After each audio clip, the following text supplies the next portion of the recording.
c'est un peu l'esprit de la série de webinaires. Je vais laisser la parole, la parole à Jean-Yves Sylvestre et Harry Delva pour se présenter. Et puis par la suite, je vais pouvoir faire une présentation un peu plus ciblée sur la problématique du gang de rue au Québec. Alors, merci beaucoup, Benoît. Jean-Yves Sylvestre, je vais me présenter. Je vais rebondir un peu sur ce que tu as dit tout à l'heure quand tu as mentionné. Parfois, on peut avoir un discours, on ne sait pas trop d'où il vient, les médias l'amènent, les spécialistes. Écoutez, en tout cas, Harry racontera l'histoire un peu de tout cela. Mais pour vous dire que oui, effectivement, les médias ont effectivement joué un rôle de transporter un peu ce genre de vocabulaire ou d'étiquette un peu qu'on a attitré aux jeunes. Alors, je vais me présenter. Jean-Yves Sylvestre, technicien de travail, oh, mon Dieu, technicien en travail social au Collège Antique depuis 12 ans. Si je parle un peu de mon parcours de vie, j'ai commencé avec Harry. Bon, je gèle un peu. Voilà, je suis gelé. Oh. Alors, excusez-moi. Si je peux me permettre, j'ai commencé à la Maison d'Haïti comme patrouilleur, jeune patrouilleur, avec Harry. Par la suite, j'ai continué le travail que j'ai fait avec Harry. Je l'ai continué à Côte-des-Neiges, repoursuivi à Saint-Michel, à l'école secondaire Joseph-François Perrault. Et par la suite, j'ai terminé à Collège Antique. Donc là, aujourd'hui, depuis 2008, je suis au Collège Antique comme technicien en travail social. Donc voilà, je me présente très rapidement pour laisser la place à M. Harry Delva. Merci beaucoup, Jean-Yves, et bonsoir à tous. Et bon, écoutez, je me présente, Harry Delva. J'ai travaillé pendant à peu près une bonne trentaine d'années maintenant dans le quartier Saint-Michel, à travailler surtout avec les jeunes, dans un premier temps avec l'organisme Maison d'Haïti et par la suite avec Tandem VSP. Donc, pour moi, ça a été de pouvoir justement aider les jeunes, de pouvoir premièrement les comprendre, parce qu'il fallait comprendre exactement ce que ces jeunes vivaient, et par la suite, bon, effectivement, de pouvoir leur offrir en quelque part des avenues et des possibilités de pouvoir grandir. Et je pense que c'est ce travail que j'ai beaucoup fait. Effectivement, j'ai été un genre de porte-parole à un moment donné au niveau de tous les médias pour la situation, et quand on parle précisément de la problématique des gangs de rue, ça c'est clair. Et aussi, j'ai été une personne qui a été très présente, autant pour le service de police que pour la ville de Montréal aussi, à titre de personne qui pouvait leur expliquer un petit peu exactement ce qui se passait, ce que vivaient ces jeunes et ce qu'était surtout la communauté haïtienne. Merci. Merci beaucoup. Peut-être je vais faire la transition juste, Benoît. Merci beaucoup, Harry. Merci beaucoup, Jean-Yves, qui je pense qu'il y a eu un petit problème, il va se reconnecter. Mais c'est vraiment, on a vraiment ouvert cette première conversation sur cette étiquette du gang de rue, ou avec lequel justement le modèle de Saint-Michel que Harry et Jean-Yves ont présenté très succinctement, sur lequel on reviendra.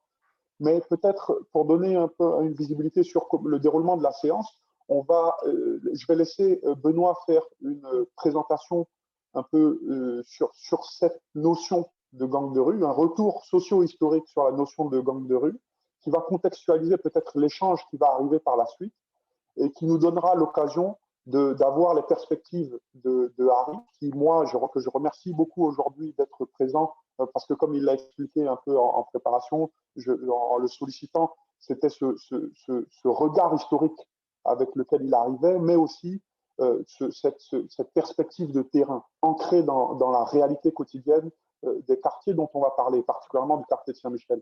Et Jean-Yves qui va arriver aussi à amener, j'ai l'impression, quelque chose de plus contemporain, c'est-à-dire dans la continuité du travail qui a été mis en place, un peu ce qu'expliquait Harry, pour aujourd'hui contextualiser sur où on en est aujourd'hui et voir avec la mise en contexte de Benoît comment on peut discuter de toutes ces catégories. Et je te laisse la parole, Benoît. Merci. J'ai aussi oublié de dire qu'un des objectifs des webinaires, c'est de croiser différents types de connaissances sur les mêmes objets d'études. Hein. Par exemple, moi, je viens de l'université. J'ai oublié de me présenter d'ailleurs quand j'ai pris la parole. Donc, je suis chercheur postdoctoral au Centre de recherche de Montréal sur les inégalités sociales et les discriminations à l'Université de Montréal. Et puis, je mène une recherche depuis 3 ans sur la catégorie de gang de rue au Québec, son parcours socio-historique. Et auparavant, j'ai travaillé sur la violence criminelle en Amérique latine et au Brésil. Donc, un des objectifs des webinaires, c'est d'essayer de croiser ces regards-là. Moi, j'ai un regard académique.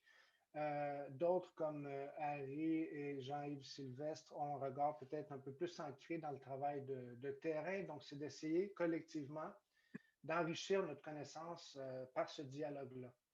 Donc, comme Leslie l'a dit, je vais très brièvement présenter un peu, dresser le panorama social historique de la catégorie de gang de rue, comment on est venu en parler au Québec et quels ont été certains de leurs effets sur notre manière de voir la délinquance.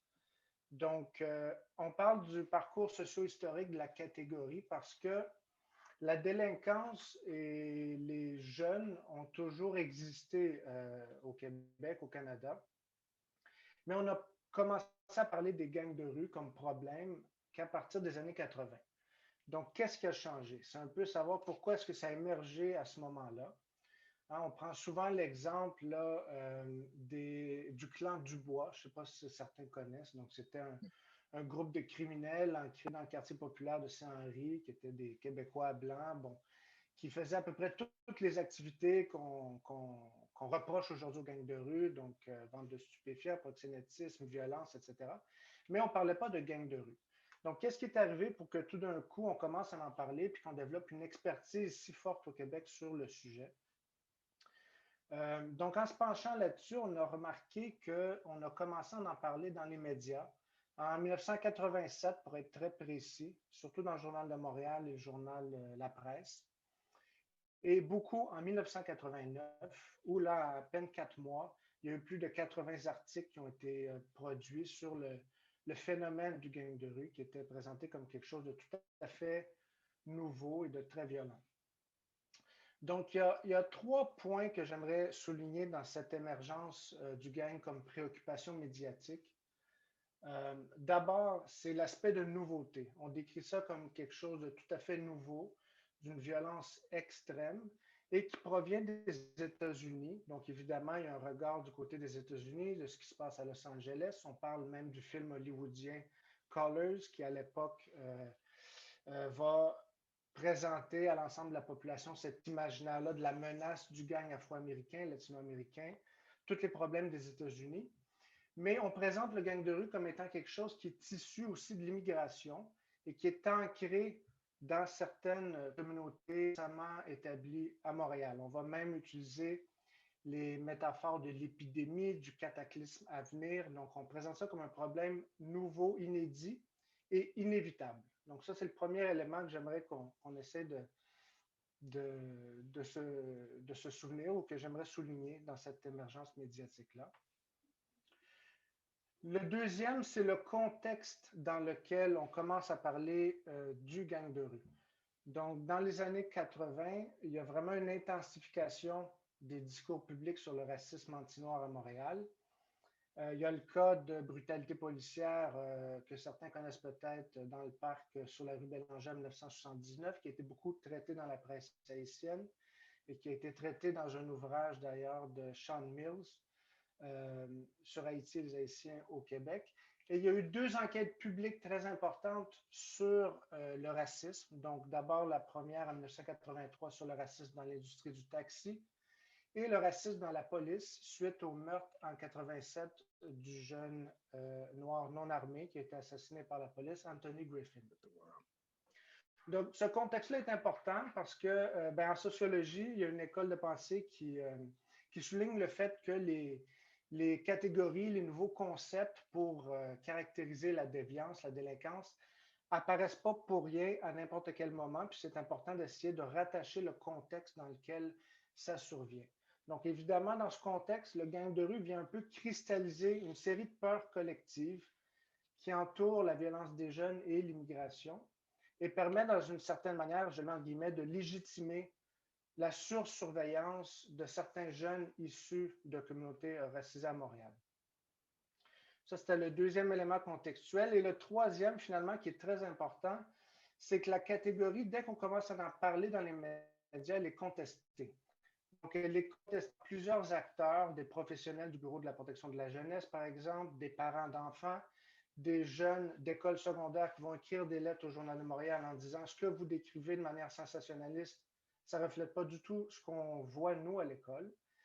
Et fait important, c'est contesté principalement par l'institution policière. Donc, dès le départ, la direction de la police de Montréal refuse de reconnaître en fait qu'il y a un problème de gang de rue à Montréal. Donc, elle va dire que c'est vraiment attribuable au sensationnalisme des médias, qu'il n'y a pas de problème en termes de criminalité tel que le décrivent les médias au niveau des gangs de rue.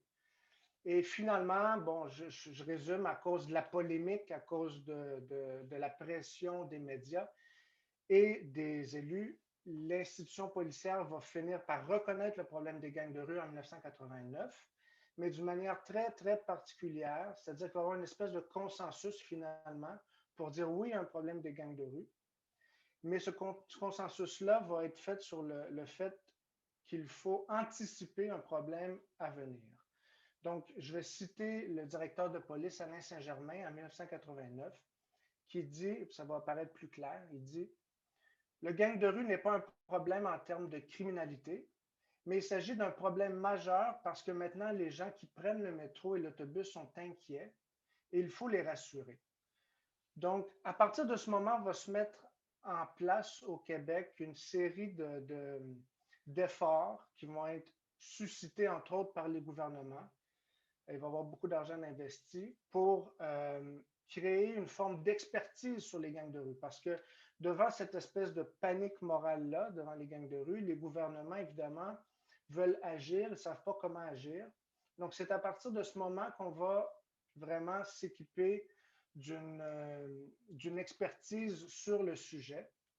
Et on peut se poser la question, quand Alain Saint-Germain parle, bon, il n'y a pas de problème de gang de rue en termes de criminalité, mais il faut agir pour rassurer les gens qui prennent le métro. On peut se demander qui est-ce qui veut rassurer ici? Est-ce que c'est vraiment les jeunes qui sont ciblés ou c'est une autre catégorie de la population?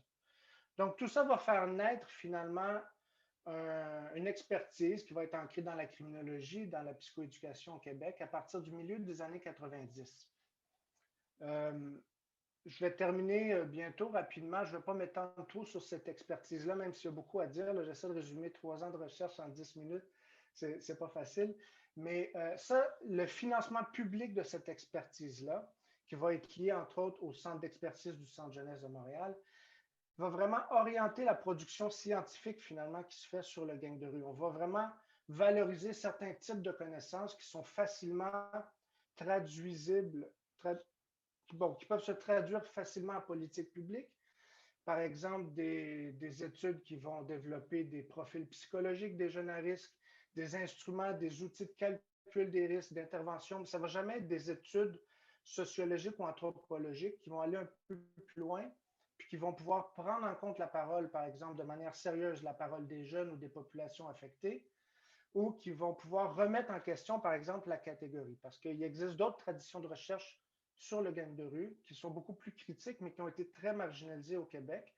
Puis, selon moi, c'est en partie attribuable à cause du financement puis toute cette architecture-là dans laquelle s'est développée l'expertise sur le gang de rue. Donc, je termine, je conclue bientôt pour dire que cette architecture-là de l'expertise qu'on a développée sur le gang de rue a fait en sorte qu'il y a pu parfois se développer une espèce de décalage entre les modèles théoriques, notre compréhension des gangs de rue et la réalité telle qu'elle est vécue dans la rue.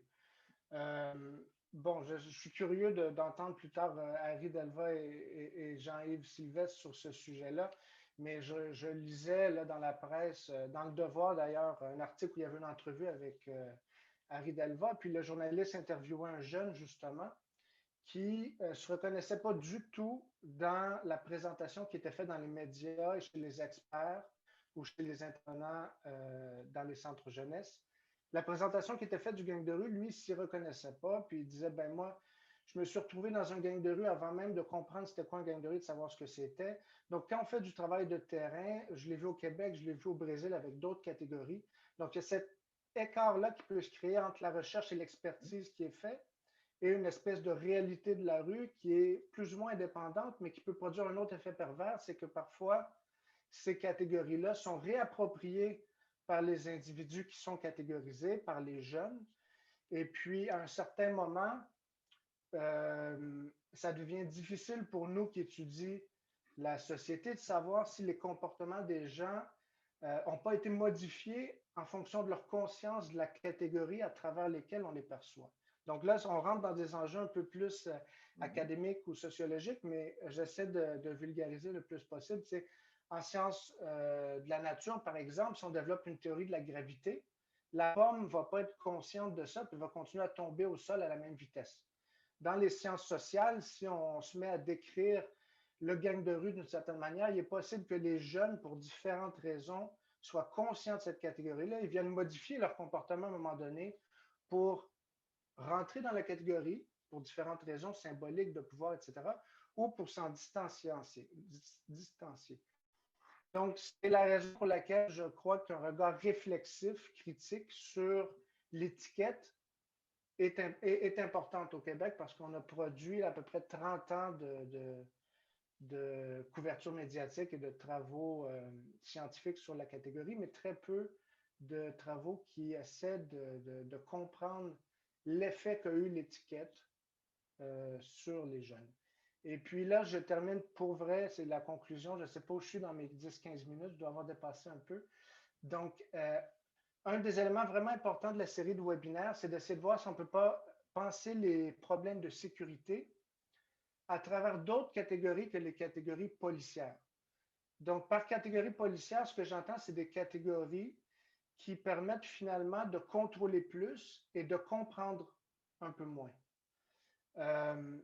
Je vais faire référence à un exemple du débat public. Un journaliste qui s'appelle Daniel Renaud, à la fin de 2019, aborde la question des fusillades dans le nord-est de la ville. Donc, le titre, c'est « Fusillade à Montréal, faut-il ressusciter les escouades gangs de rue à Montréal ?» Donc, je pose cette question-là parce qu'en 2019, on sait très bien que l'escouade Eclipse, par exemple, et ça a été reconnu par le SPVM lui-même, a produit des situations de discrimination. Et devant le problème de sécurité, de violence, on propose encore de revenir à ces mêmes outils-là. Donc, c'est de là la question, est-ce qu'on n'est pas prisonnier un peu de ces catégories-là policières pour penser les problèmes de sécurité? Est-ce qu'on ne peut pas fonctionner autrement? Puis, je vous laisserai sur cette question-là pour l'instant. Alors, je sais pas, je sais qu'Harry va parler, mais je pense que j'aimerais qu'Harry puisse parler un peu de l'historique, un peu de tout cela et tout. Harry, tu n'as pas de micro? Voilà. Je ne suis pas très technique, hein, vous savez. Oh, c'est correct. Le vieux, il faut qu'il commence à s'habituer. Écoute, Benoît, moi je trouve ça très intéressant parce que ça me permet justement de regarder, en fait, de pouvoir parler, parce que ça me rappelle bien des choses. Quand on parle de gang de rue, ça a commencé comment? Ça, c'est la bonne question, OK? Ça a commencé comment? Ça a commencé où? Ça a commencé ici à Montréal, en fait, ici à Montréal, parce qu'ailleurs aux États-Unis, comme tu l'as dit tout à l'heure avec Herlé, c'est un petit peu la même chose. Mais ici à Montréal, qu'est-ce qui se passait? C'est qu'à un moment donné, il y a eu dans les années, à la fin des années 60, une première vague d'Haïtiens qui arrivait, OK? Et par la suite, qui se sont installés ici à Montréal. D'accord? Cette vague-là, OK? Et là, je parle pour la communauté haïtienne, pour ce que moi je connais, pour ceux avec qui j'ai travaillé pendant longtemps. Ça veut dire que cette première vague est arrivée, s'est installée ici. Beaucoup d'entre eux fréquentaient les écoles privées, donc il n'y avait pas eu de problème, tout allait bien. Une deuxième vague est arrivée dans les années 70. À ce moment-là, et la deuxième vague qui est arrivée, les jeunes ont commencé à fréquenter les écoles publiques. Et là, c'est là qu'on commence à voir, un petit problème. Beaucoup de jeunes commencent à rentrer dans le système public et à partir de ce moment-là, d'autres jeunes, eux, qui sont des jeunes Québécois de souche, eux, ils commencent à s'inquiéter, à savoir, mais d'où ils viennent? Qu'est-ce qu'ils font? Sont-ils là pour rester? OK? Et écoutez, je vais peut-être faire du coq à l'âne de temps en temps, mais le tout est de comprendre que réellement, quand la communauté haïtienne a commencé à se déplacer par rapport à la situation qu'ils vivaient en Haïti, à la dictature des Duvaliers, c'est que beaucoup d'entre eux, quand ils sont venus, ils n'étaient pas venus pour rester ici au Québec. Ils sont venus pour passer un temps et quand les choses iraient mieux dans leur pays, ils retournaient. Donc les parents, eux, c'est ce qu'ils expliquaient vraiment aux jeunes. Donc, beaucoup de ces jeunes sont rentrés dans les écoles publiques et c'est à partir de ce moment-là, dans les écoles publiques, les jeunes, et à l'époque qui étaient ce qu'on appelle des jeunes rockers, OK, eux, ils ont commencé à se dire, tiens, comment ça se fait qu'il y a autant de noirs, OK, on nous appelle au basané, comment ça se fait qu'il y a autant de noirs que ça, et qu'est-ce qui se passe? Et là, ces jeunes rockers étaient plus nombreux que les jeunes haïtiens. Et soit dit en passant, comme je vous ai dit en parlant un peu au début, aujourd'hui, je dis les vraies choses, OK? En fin de compte, ces jeunes-là, c'était moi, OK? Nous arrivions, on était dans ces écoles-là, on était dans une école, et je peux nommer l'école, j'étais à Saint-Ex. Et puis là, les gars commençaient à trouver, ben écoute, ces gars-là commencent à être trop nombreux, OK? Et puis tout d'un coup, il y a eu une danse qui s'est faite, et puis il y a un groupe de jeunes qui a débarqué, un groupe de jeunes rockers, des jeunes blancs caucasiens qui ont débarqué, qui nous ont demandé, et vous autres, d'où c'est que vous venez? Et c'est là que, là, on ne comprenait pas la question, mais là, on leur dit, OK, que nous, on est né en Haïti et puis qu'on est ici à Montréal. OK. Là, les gars, ils nous disent, puis un jour, allez-vous retourner chez vous? Puis là, on a dit peut-être. Et c'est là que, pour une raison ou pour une autre, les gars se sont retournés et tout d'un coup, les 10 sont venus nous rouer de coups. Et là, on a eu une vraie bastonnade. Je pense que c'est la seule fois de ma vie que j'ai eu une bastonnade. Et là, moi, je regardais la situation, je rentre chez moi, et mon frère, lui, il n'avait pas participé à cette danse. Et là, mon frère me voit complètement amoché, il me dit, mais qu'est-ce qui s'est passé? J'ai dit, c'est à peu près une dizaine de gars, on était trois jeunes noirs, et ils nous ont vraiment tabassés. À partir de ce moment-là, qu'est-ce qu'on fait, nous? Là, mon frère appelle mon cousin, il dit à mon cousin, hey, viens voir ça. Harry s'est fait tabasser. Là, à ce moment-là, mon cousin, il regarde, il dit, ah non, ça, c'est pas possible. Puis là, on appelle 2-3 amis qu'on avait dans le secteur d'Outremont, parce que, pour une raison ou pour une autre, beaucoup de gens, on était peu nombreux dans l'est de la ville. La plupart des gens qui arrivaient étaient déjà dans l'ouest de la ville, puisque c'était des gens quand même qui étaient assez bien, comment dirais-je, assez bien nantis. OK? Donc, arrivé là, à ce moment-là, on se rencontre, on se retrouve, on dit, OK, la prochaine danse, OK, on va aller là-bas et on va attendre ce groupe de walkers. C'est que mes cousins sont venus, mon frère, toute la gang, on a débarqué, puis on attendait. Effectivement, les jeunes rockers sont arrivés, mais cette fois-ci, nous étions 20, OK, et eux, ils étaient encore 10. Donc, inutile de vous dire qui a mangé la volée. Et à partir de ce moment-là, on avait des amis aussi qui, eux, étaient à Montréal-Nord aussi. Donc, eux, ils s'étaient joints à nous. OK? Et c'est là que vraiment qu'on a créé un petit peu ce groupe-là qui passait d'école en école pour pouvoir aller défendre les jeunes noirs qui, malheureusement, étaient mal pris parce que des fois, ils étaient 1 ou 2 dans leur école. Donc, nous, on arrivait, et généralement, c'était le vendredi soir. On arrivait le vendredi soir, on s'installait là, et puis à partir de ce moment-là, s'il y avait un problème, bon, on était prêt à le gérer. Ça, c'est comme ça que ça a commencé. Ça a commencé dans la cour de Saint-Exupéry. On parlait autant des écoles Paul Gérin-Lajoie, qui était à Outremont, PGL, qu'on l'appelait dans le temps, et d'autres écoles comme Henri Bourassa. Donc là, les jeunes, à un moment donné, bon, tout le monde est resté. On a fait cette croisade pendant un certain temps. Et une fois que tout était réglé, nous, on est retourné à nos pénates, moi dans mon Saint-Ex bien tranquille, et d'autres jeunes, eux, ils ont continué.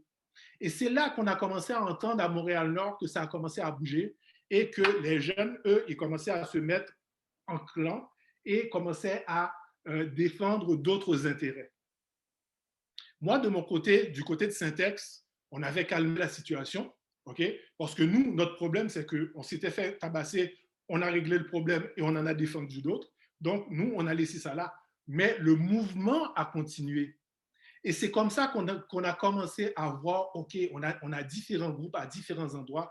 Il y a eu cette situation aussi sur les stades au niveau du soccer, où maintenant, ces jeunes gars de soccer ont commencé à se mettre ensemble pour se défendre justement avec des problèmes comme on a eu avec les policiers. Et c'est là qu'on a commencé à entendre parler de gangs de rue. Mais les gangs de rue, premièrement, okay, les groupes que nous étions, il n'y avait pas la consonance gang de rue, ces groupes que nous étions là pour défendre nos jeunes contre les autres jeunes caucasiens qui, pour une raison ou pour une autre, ne comprenaient pas que plein de jeunes noirs arrivaient sur eux, d'où ils venaient, on ne sait pas, etc., etc.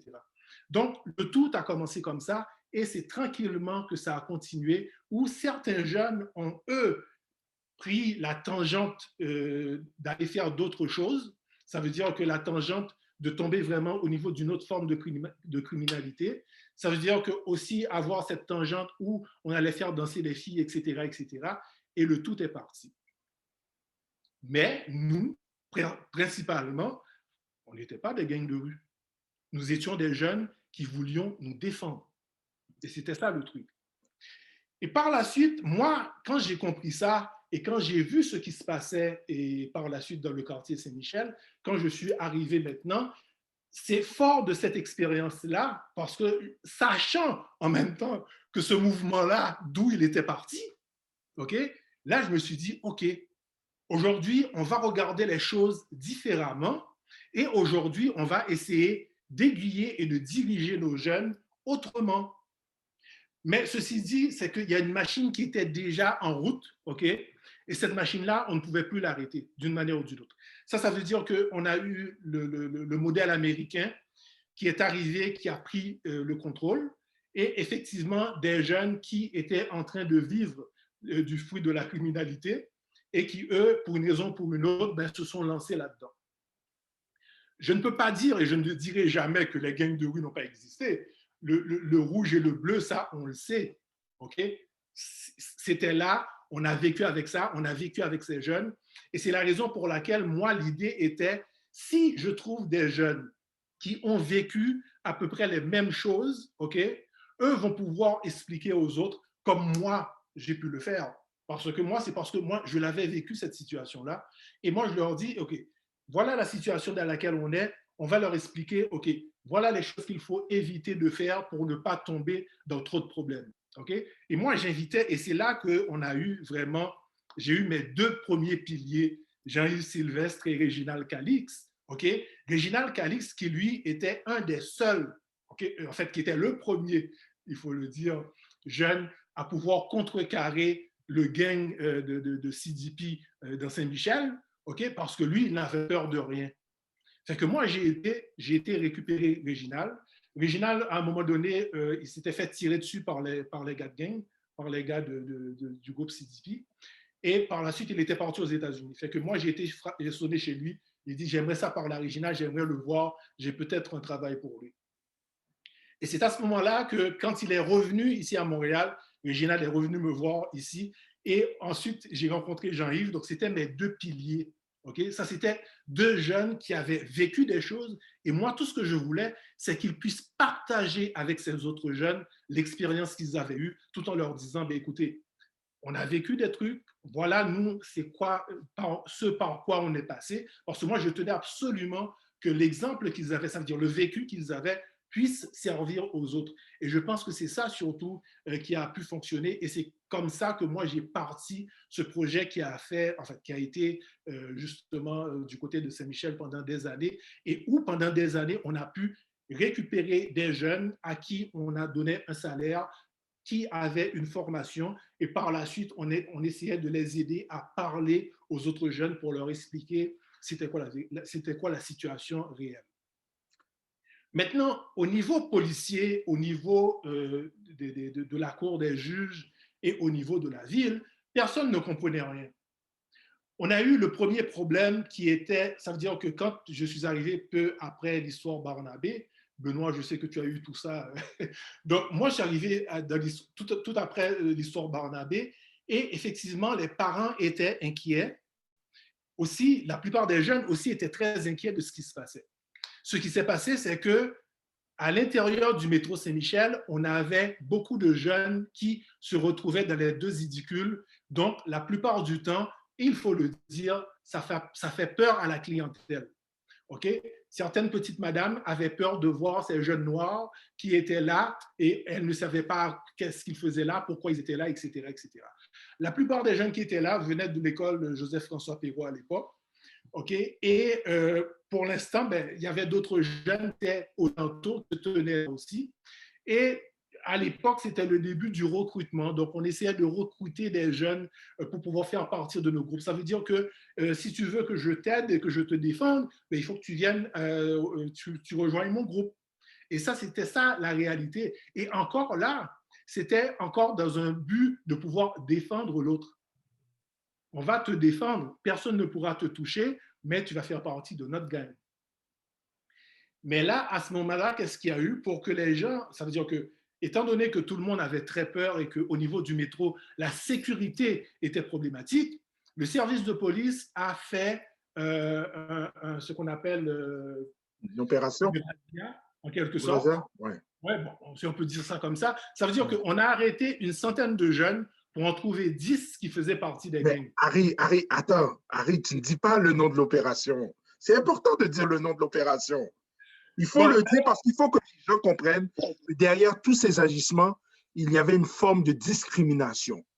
Hein? Donc, les jeunes vivaient ce genre de discrimination et avaient peur de justement ce qui pouvait les produire.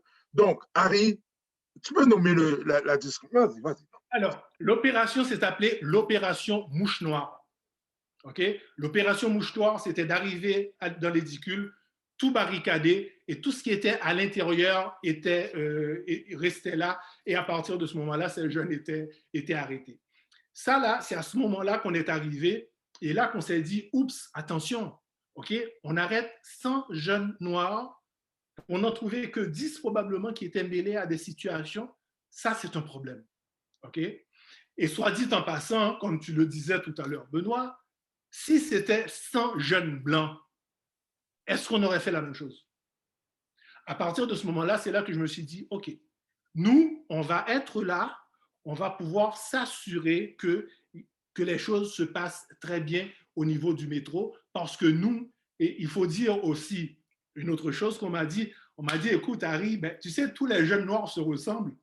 Fait que nous, on n'arrive pas, d'un à l'autre, on n'arrive pas à les reconnaître. Fait que on embarque tout le monde. À un moment donné, on va trouver celui qu'il nous faut.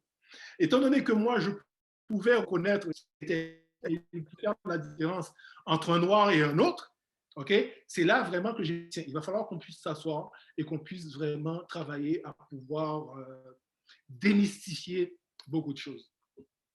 Une chose est certaine, moi, quand j'allais à l'intérieur du métro pour pouvoir travailler, pour être une présence dans le métro, la plupart des gens que je rencontrais, des madames, elles serraient très fort leur sac à main quand elles me voyaient, puis elles essayaient de s'esquiper. J'étais même obligé de leur dire, madame, c'est moi qui vous protège dans le métro. N'ayez pas peur de nous, c'est moi qui vous protège.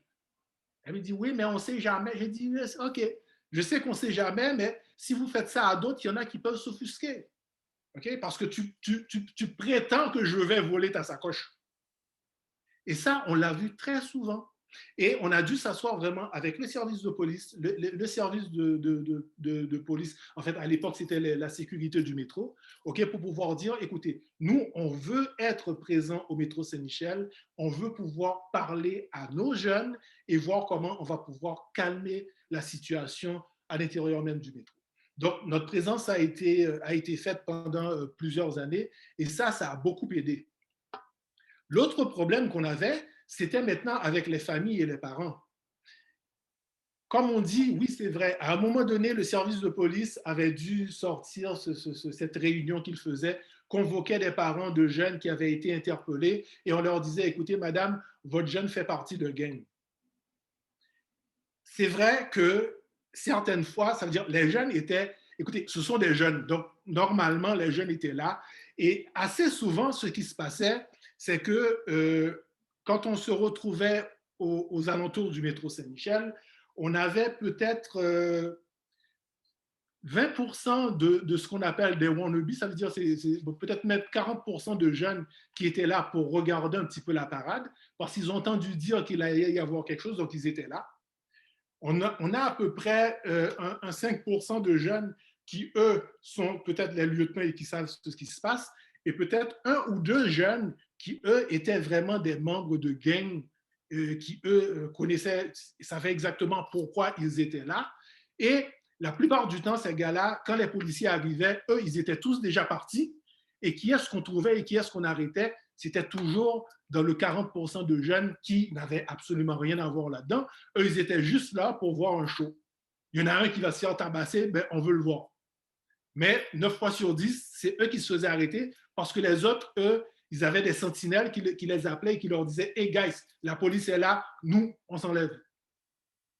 Donc, c'est toute cette réalité-là qu'on avait dû travailler et avec qui on avait dû voir ben, comment on pouvait faire les choses différemment pour que nos jeunes ne soient pas arrêtés inutilement ou encore portent un dossier inutilement.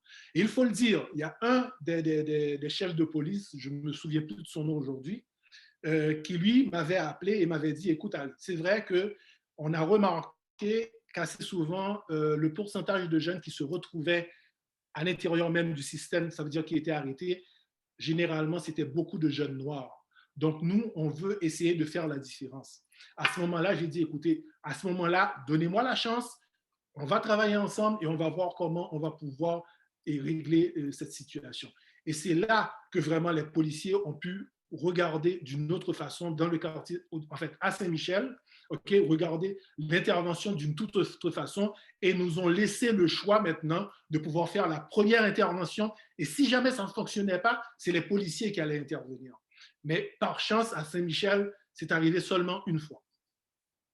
Donc, je ne sais pas, je ne veux pas prendre trop de temps non plus, mais s'il y a des questions, bon, ça, je vais en répondre. Je vais laisser aussi la parole aussi à Jean-Yves, qui, lui, peut-être peut vous expliquer ce modèle Saint-Michel-là, exactement qu'est-ce que c'est que le modèle Saint-Michel. Parce que c'est un modèle qu'on a dû travailler et on n'a pas travaillé ça tout seul. On a travaillé avec des personnalités. Des partenaires, ouais, des partenaires, des gens, ouais, des gens qui étaient prêts à vouloir changer les choses. Et je reviens avec ce que Benoît a dit tout à l'heure au niveau policier, au niveau de la perception policière et au niveau de l'article qu'il avait revenu, lorsqu'il était revenu avec, est-ce qu'il faut revenir avec ces escouades de gangs de rue, est-ce qu'il faut revenir avec ces terminologies? Alors, écoutez, le modèle Saint-Michel, tout simplement, malheureusement, mon écran, je l'ai, excusez-moi, les joies de la technologie. J'adore la technologie. Les gens qui me connaissent, ils savent que j'adore la technologie. Alors, tout simplement, ce modèle, c'était un modèle qui s'est façonné, perfectionné dans Saint-Michel, l'un des premiers quartiers de Montréal, qui a compris et réalisé qu'il fallait mettre le jeune au cœur de nos interventions. Donc, on avait réalisé et compris que si on ne mettait pas les jeunes au cœur de nos interventions, si on avait nos égaux, si on avait des agents qui voulaient faire le plus d'arrestations possible, si on avait un arrondissement qui ne voulait pas écouter ces jeunes, qui ne voulait pas mettre en place des activités pour eux, on avait un problème. Donc, c'est un modèle qui a mis le jeune au cœur. Deuxièmement, et réaliser, comprendre que le modèle est un processus collaboratif. Alors, pour la première fois, dans les années 90, bon, moi j'ai été un des premiers jeunes, comme Harry l'a mentionné, mais pour la première fois dans le modèle Saint-Michel et avec les patrouilleurs de rue de la Maison d'Haïti, dont Harry a été, et tout à l'heure je vais faire un plaidoyer pour Harry, bien sûr, je ne vais pas l'oublier, mais alors c'était un processus collaboratif entre les familles, l'école, la communauté. Qu'est-ce que j'ai envie de dire par là? Les familles, en fait, étaient au courant de ce qui se passait avec les jeunes.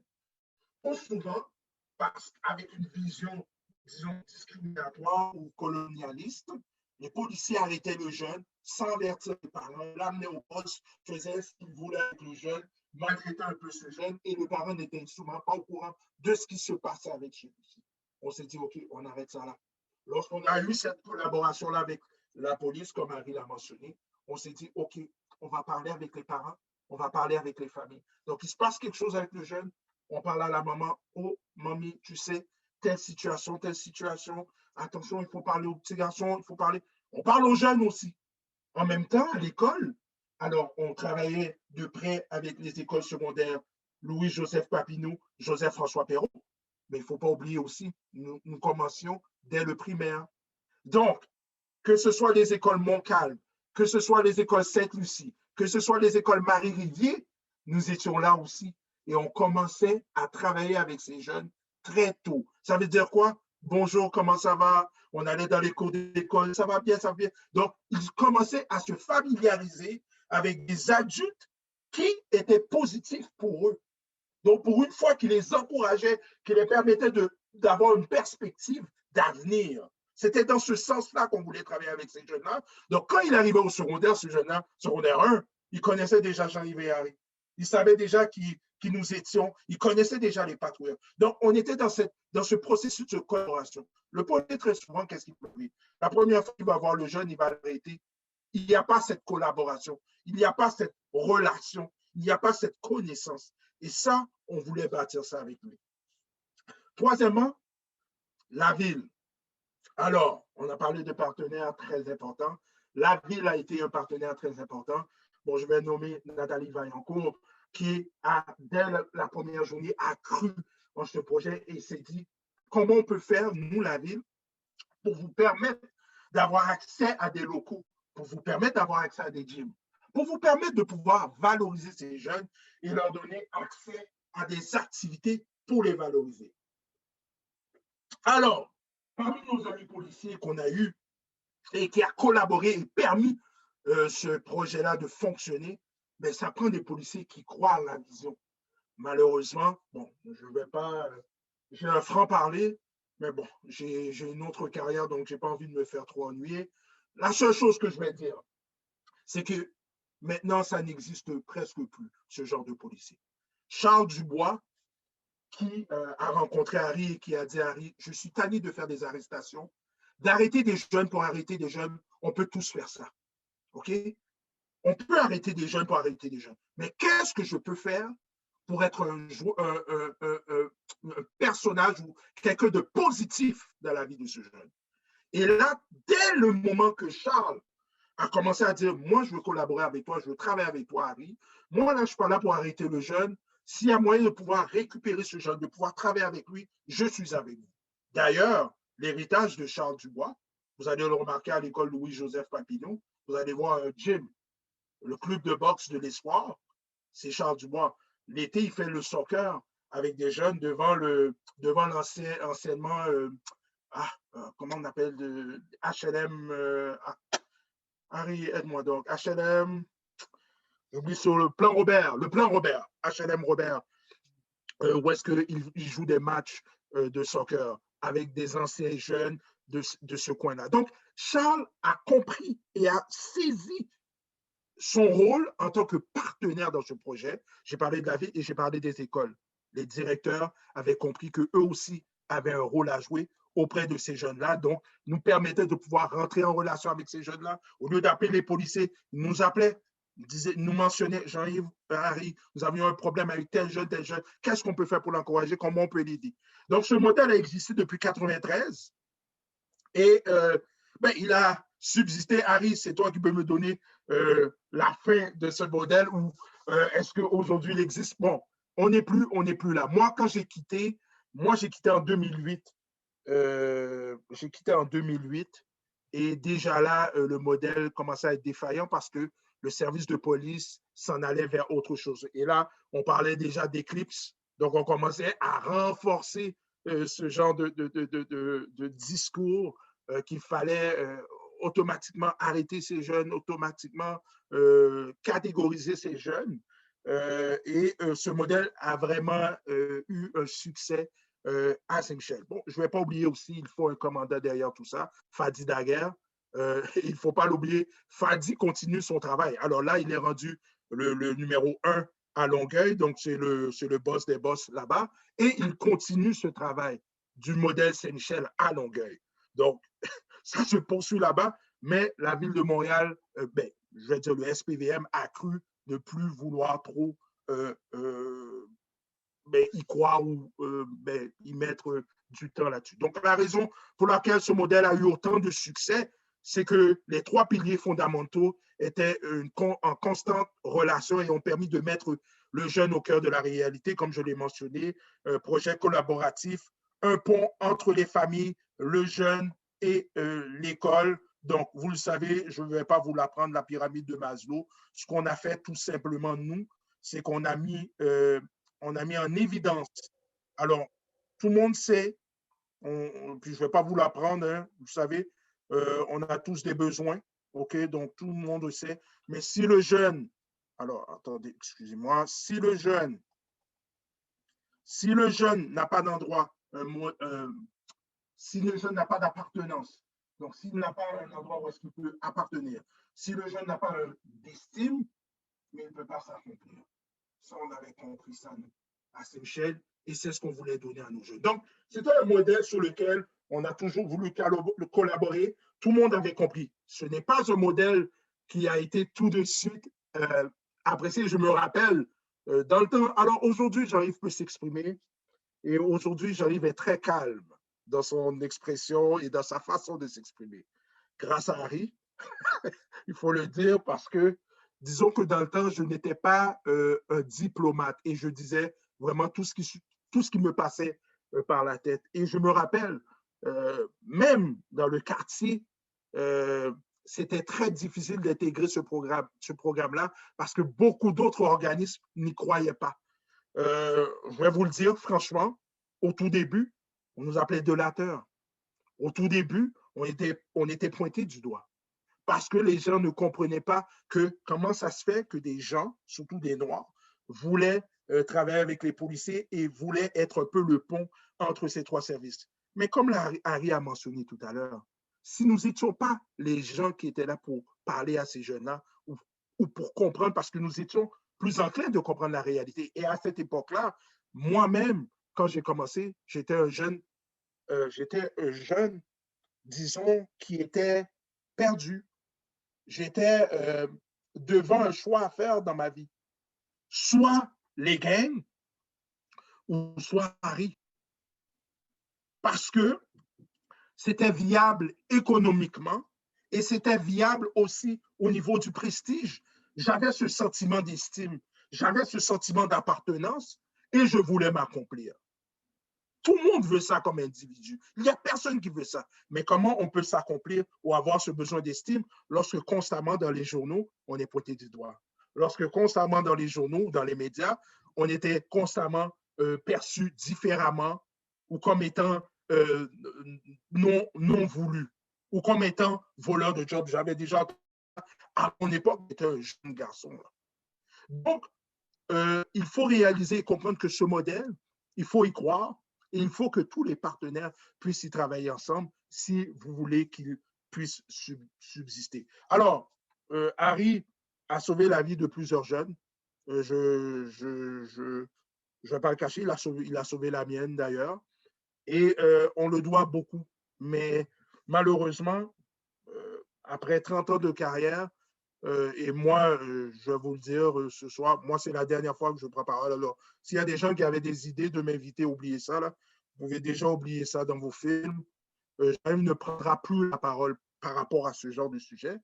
Mais je le fais parce que je pense que Harry mérite ça. C'est un monsieur, c'est incroyable. C'est un monsieur qui, si vous saviez comment il m'a, et là, j'ai un peu le, si vous saviez comment l'impact qu'il a eu auprès de moi et auprès de plusieurs jeunes, et il nous a donné, il nous a valorisé à travers ce système et il nous a fait croire en nous, justement en croyant en nous et en croyant qu'on pouvait faire la différence auprès de d'autres jeunes. Alors, c'est fou, je l'explique souvent quand je racontais ça en technique policière, je disais, c'est drôle, j'étais j'étais celui qui était le pickpocket, donc j'étais celui qui était dans le temps, là, j'étais celui qui était l'intimidateur et je deviens aujourd'hui, à travers le projet d'Harry, celui qui doit protéger la personne qui va être intimidée contre le pickpocket. J'étais devenu ça, Harry m'a transformé à ce point.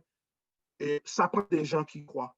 Ça prend des gens qui croient à ces jeunes et malheureusement, on n'a plus de ces gens qui croient ou les gens qui malheureusement sont en place pour les mauvaises raisons. C'est ça qui arrive aujourd'hui. Dans le temps, on est tombé, à l'époque, on était tombé entre de bonnes mains avec des gens qui voulaient faire des réels changements, dont Harry.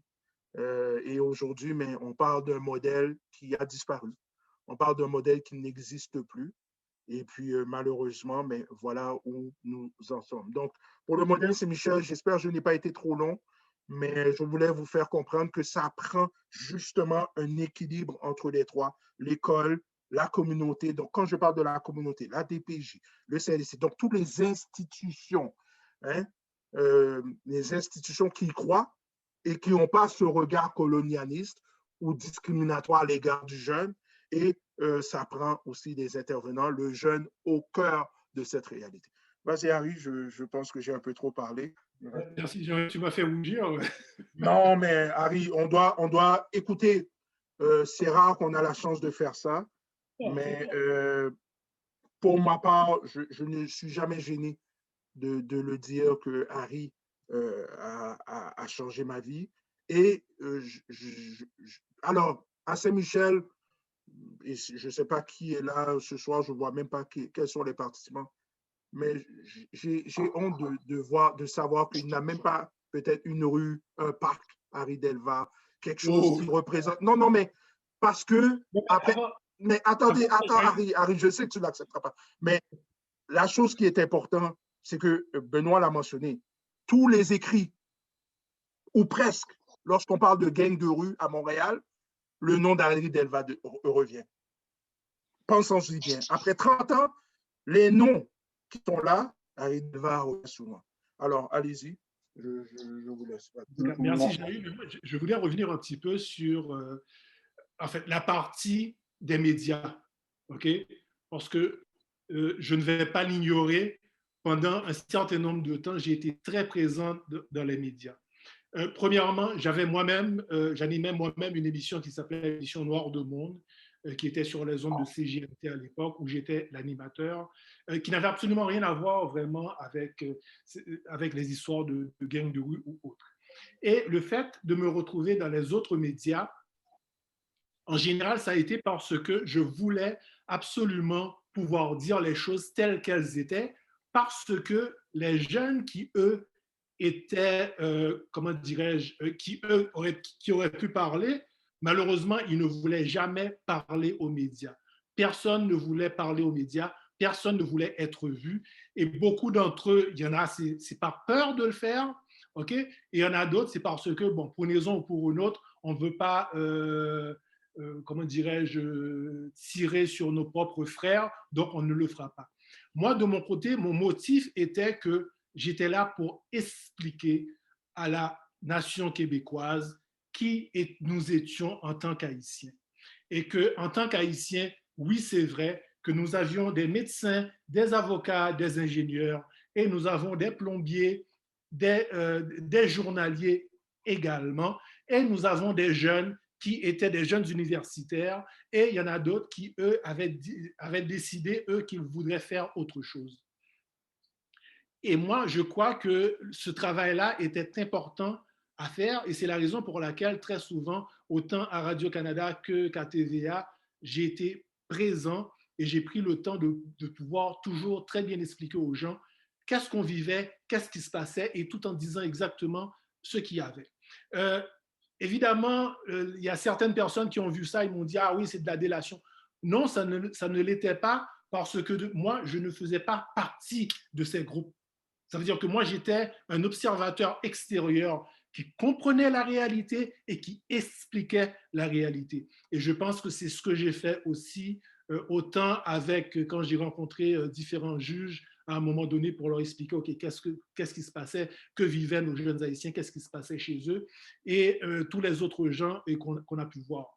Maintenant, la réalité est que quand c'est noir, OK, et que ça tire, c'est payant.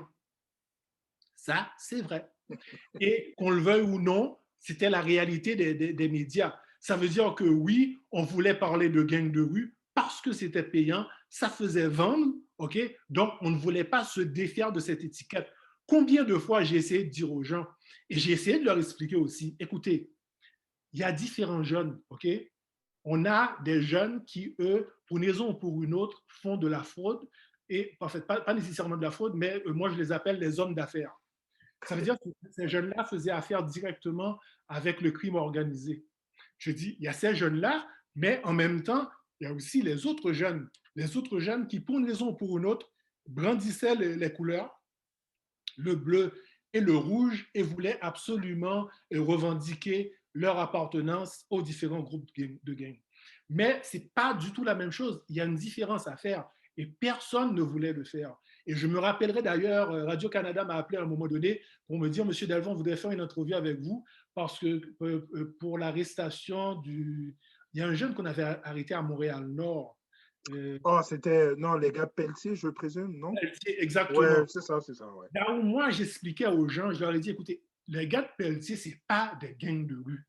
Ça n'a rien à voir avec les gangs de rue. Ce n'est pas ça.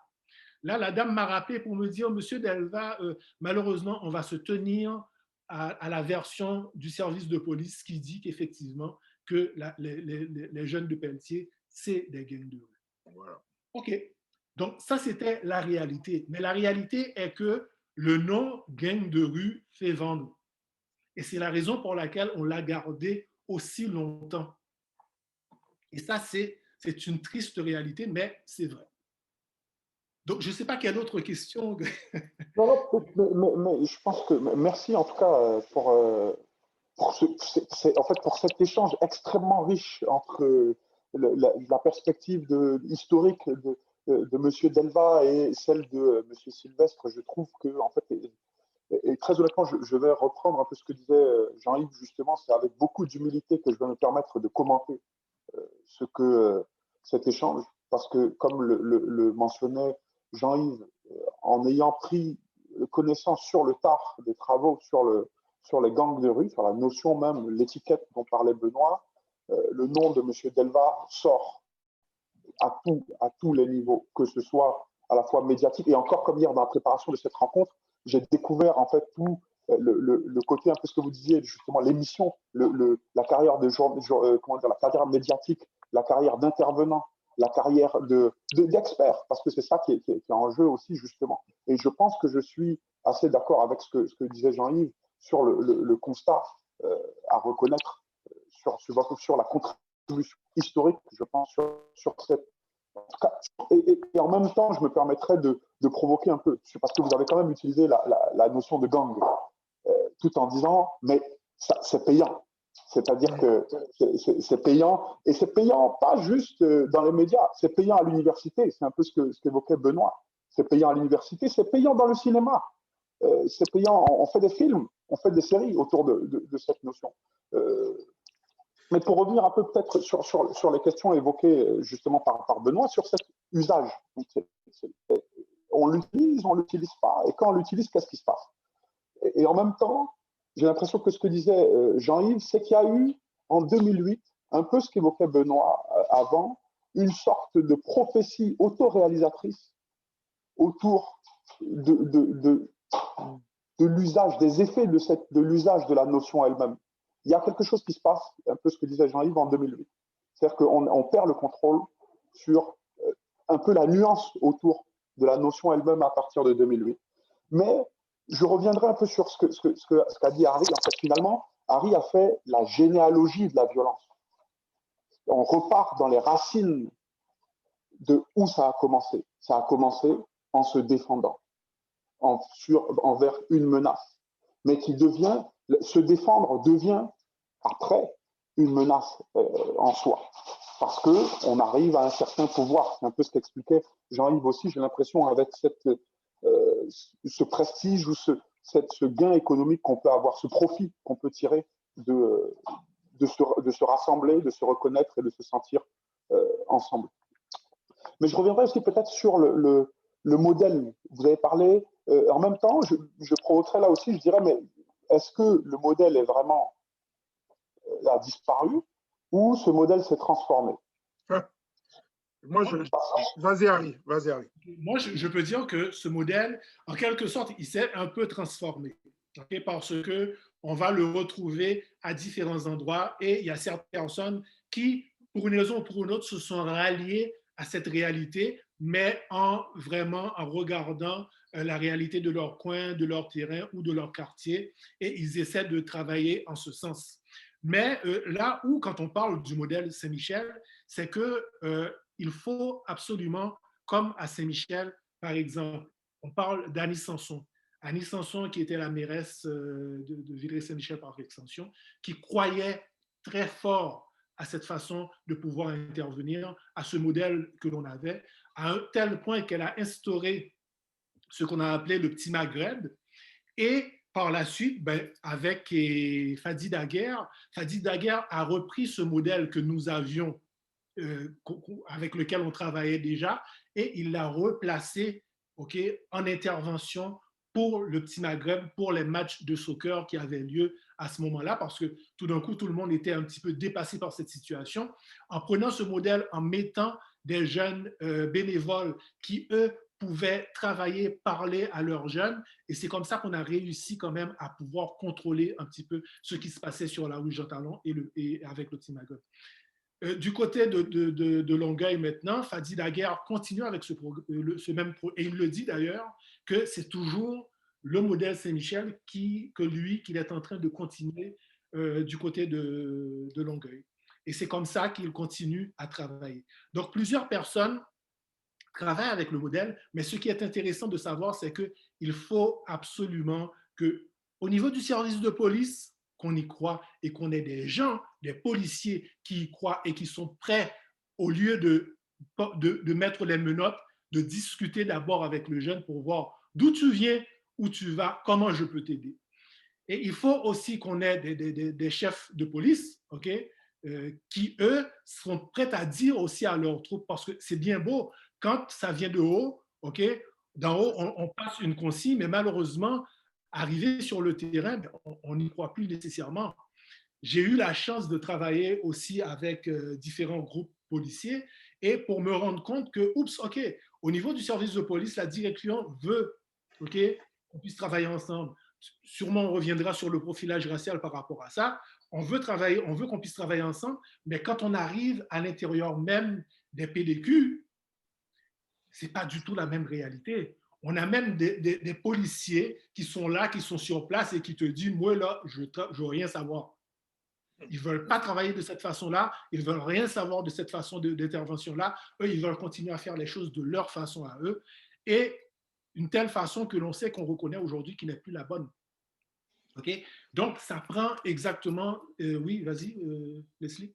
En fait, c'est parce que pour resituer un peu la conversation qu'il y a plus actuellement, est-ce que c'est pas ça qui est dit, par exemple, dans le slogan « Defund the police ». Est-ce que la police est l'institution la plus adaptée, la plus appropriée pour répondre aux phénomènes que vous décrivez historiquement ou de manière plus contemporaine, ce que Jean-Yves évoque, par exemple. Mais j'ai l'impression, après je passerai la parole à Benoît, j'ai l'impression à beaucoup de choses à dire aussi, et parce que dans votre modèle, ce qui revient, c'est l'école, la famille, la communauté, ce que disait Jean-Yves avec la DPJ, le CLSC et tout ça. Mais les institutions, oui. C'est ça, mais il y a la rue, au final. Est-ce que, en parlant, quand les militants actuels parlent de définancement de la police, ils ne parlent pas, ce que vous évoquiez déjà dans les documentaires que vous avez vu, en fait, les infrastructures, les équipements, les ressources humaines. Qui dit définancement dit refinancement de quelque chose. Et c'est peut-être là où j'aimerais vous entendre sur ce modèle-là, et je vous laisse la parole sur ce point. Vas-y, je te laisse aller.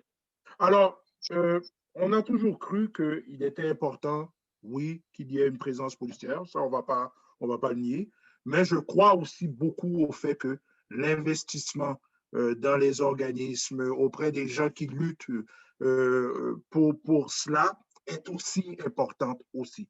Donc, la prévention. Alors, on ne peut pas jouer de rôle. Je ne peux pas être celui qui arrête et celui qui fait la prévention. C'est impossible. Dans mon livre, à moi, ça ne marche pas. Si je fais la prévention, je fais la prévention. Si je fais les arrestations, ou comment en bon terme, les bons termes, bon, j'ai oublié mon terme au niveau des arrestations, mais si c'est moi qui dois m'assurer de la sécurité d'une ville ou d'un quartier, c'est autre chose. Je ne dis pas, moi je pense qu'au niveau de la prévention, il y a eu des manques à gagner. Il y a eu beaucoup de coupures et je pense qu'il faudrait retourner un peu à cela aussi. Les organismes communautaires qui travaillent de près à prévenir, on en a bavé beaucoup pendant des années. Je me rappelle très bien, me rappeler que parfois, il fallait se dire, bon, est-ce qu'on va revenir? Le danger d'un projet comme le modèle Saint-Michel a souvent été au bord du gouffre. Demander des subventions, aller voir la ville, ne pas savoir que demain tu vas rentrer. Mais ça n'a pas de sens si on croit réellement à la prévention. Et ce que j'entends souvent, et ça c'est une question que j'aimerais qu'on débatte souvent, on croit beaucoup à la rédemption. Au Québec, on croit beaucoup à un système où est-ce qu'on va faire place à la prévention, à la rédemption, que le jeune a une deuxième chance et tout. Mais ce que je vois ou ce que j'observe, c'est que le financement se fait surtout pour les policiers qui doivent faire des arrestations ou qui doivent remplir des mandats ou des quotas. Harry l'a mentionné tout à l'heure.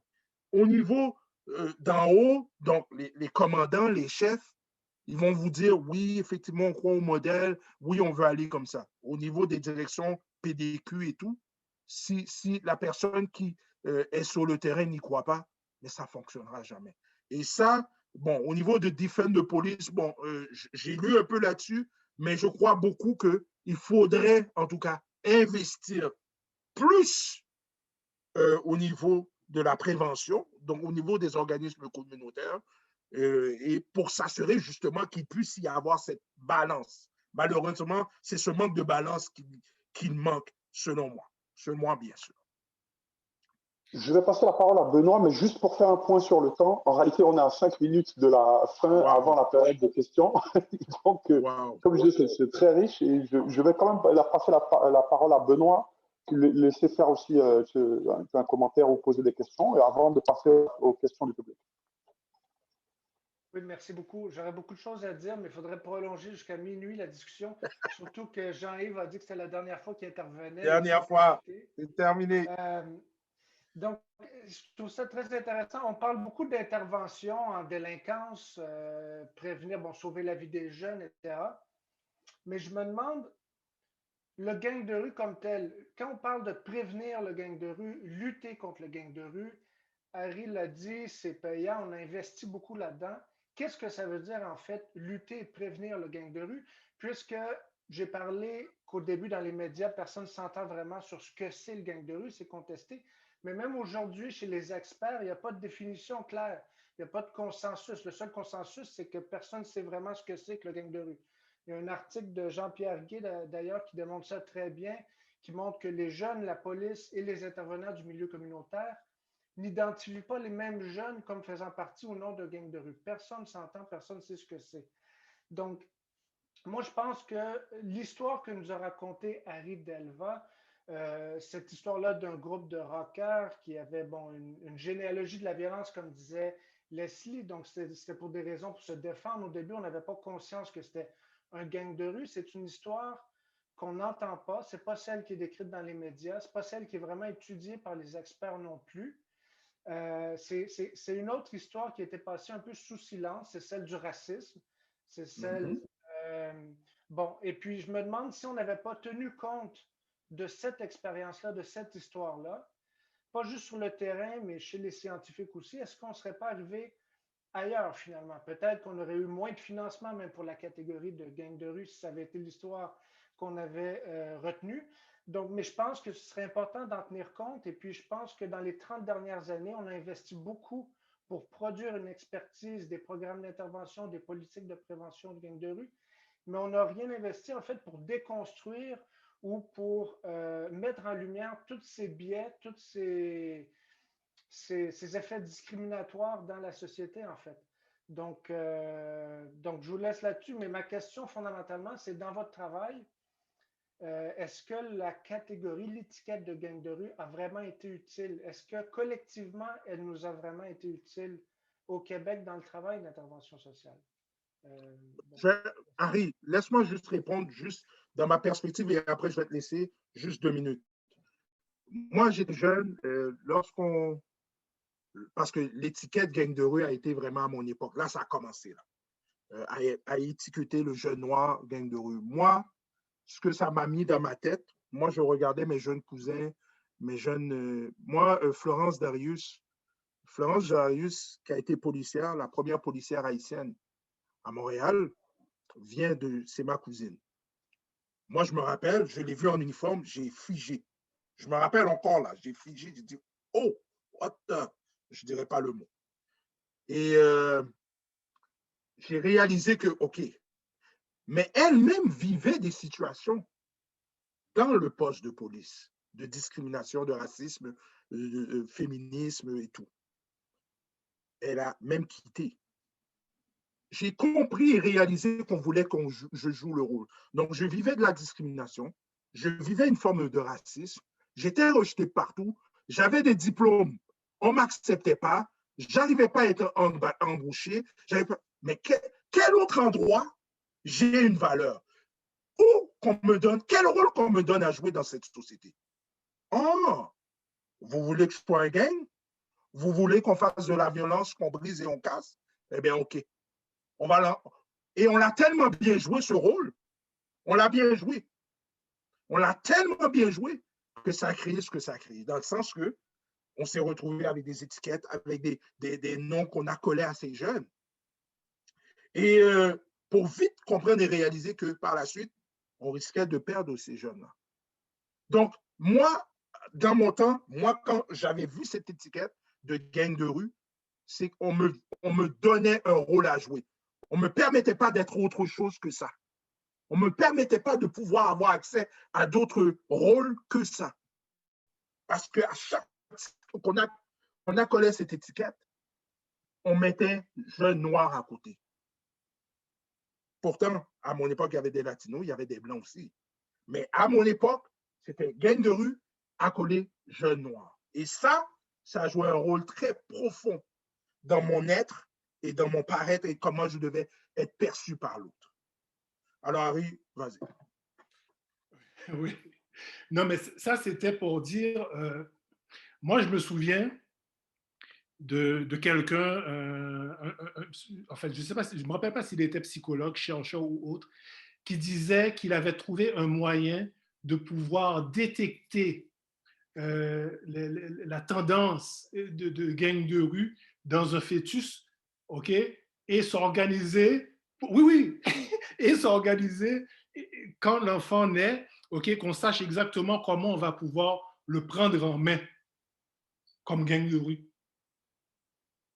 Ça, j'ai entendu quelqu'un dire ça. C'est passé dans les nouvelles à l'époque, il y a peut-être dans une quinzaine ou vingtaine d'années de ça.